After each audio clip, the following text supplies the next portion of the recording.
Good morning. I'm here to talk to you about how books are lifelong friends. Until I discovered that books are lifelong friends, I never believed in it. And truthfully, I do not want you to believe in it either until you discover it for yourself. I was never a reader or a writer for that matter. All that mattered to me was sitting with a bag of chips, a bottle of Coke, and the remote in my hand. I studied in a hostel, not because I was a naughty kid, not because I was watching too much television, but because the education in the small town I was born in was not what my parents were looking for me. My hostel was in the hill station, and we had long winter vacations of 3 months. And seriously, it did get boring by the end of it. In those times, the cable TV didn't offer as many options as Netflix or the Amazon Stick is offering today. But I did have a video rental store close by, and I managed to rent the latest VCR cassettes of English and Hindi movies. And that is how my days passed. I enjoyed my queenship in my domain with control over the remote. But by the end of the holidays, I kind of got sick of the same dreary movies with a twist here and a twist there, especially the action movies in which the hero would jump off a cliff or from a 20-story building and he didn't get a scratch. And when I jumped a step, I would sprain my foot. Would you believe it if I told you? I actually craved to go back to the hostel. Once back in the hostel, we had a very tight-packed routine, except over the weekends, where we had some time to ourselves. We could chill, we could relax. There was one girl in my dorm, and all she did was read, read, and read. Even after lights off time, she would sit under the blanket with a torch in her hand and read. I actually thought she was crazy. One day I went up to her and asked her, "Why do you keep reading all day, man? Don't you get tired of sitting in one place?" She didn't bother to answer me in words. She didn't even bother to look at me. She just picked up a book from the pile and she handed it over to me. I gave her one of my "have you gone crazy" looks. I took the book and I slumped myself onto the bed. And the first thing I did was look at the last page of the book to see the number of pages. And then the font size. It was tiny, very tiny. And again I looked at her and thought she was out of her mind to think that I was going to read a book with so many pages and such a tiny font. I looked at the cover. It said, "The Magic Faraway Tree" by Enid Blyton. Magic. And me. Never. And then I flipped through the pages, looking at a few pictures here and there. I smirked and read the first few lines. I do not know how much time passed, but when the bell rang, it was lunchtime, and I had finished more than half the book. I was shocked at my own self. And that is how my journey began, with reading. And once it began, there was no stopping me. Like this, I read every single book in my library by Enid Blyton. The Mallory Towers, the Naughtiest Girls series, the Famous Five, the Secret Seven. Everything my library could offer, my hands were on it. I read during classes, hiding my book on my lap, in geography, mathematics, science, every class. I read during recess. And once, I got myself admitted to the hospital so that I could read an entire day. So once bookworm fever hit me, the remote slipped out of my hands. And now, my holidays were devoted to reading books. I wrote letters to my friends about what I was reading, and they, in return, wrote letters to me about what they were reading. It was not as fast as WhatsApp or email, but the fun and the anxiety of waiting for these letters created a new curiosity in me. Slowly, Enid Blyton's magical world was building another world within me. Little did I realize, I'd started weaving my own stories. I'd started writing my own personal diary, in which I wrote about the characters I adored, and also the new story ideas that were popping in my head.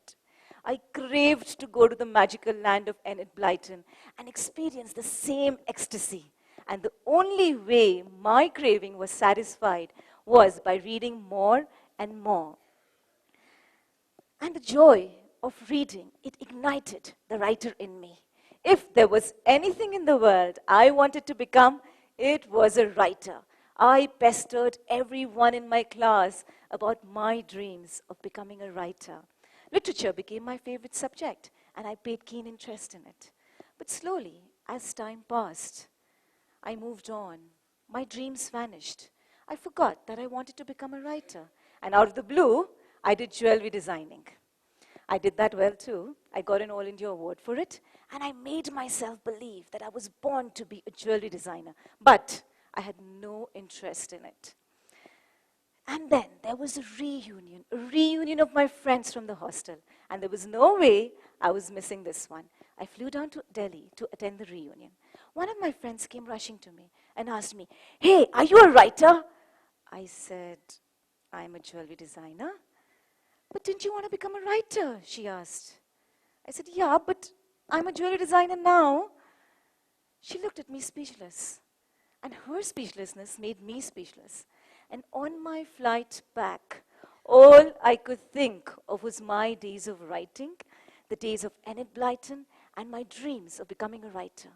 I had a sudden fire in me to pursue my dream.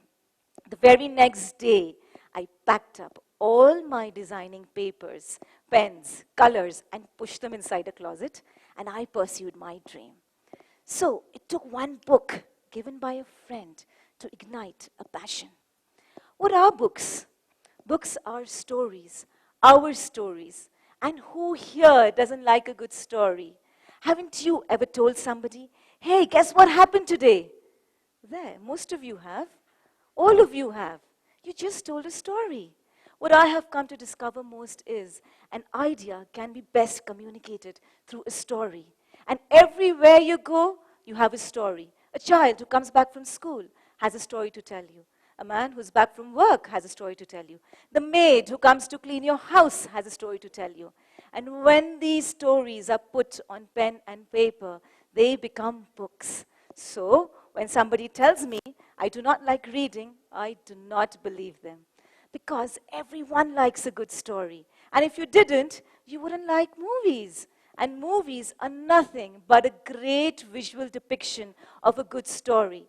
While books are the imagination of the same. Except here, you are the director alone. You breathe life into your characters. You paint color into them. And then you start living with them. A book makes you live 1,000 lives. Laughing with each character's silliness, crying in its pain, and rejoicing in its triumph.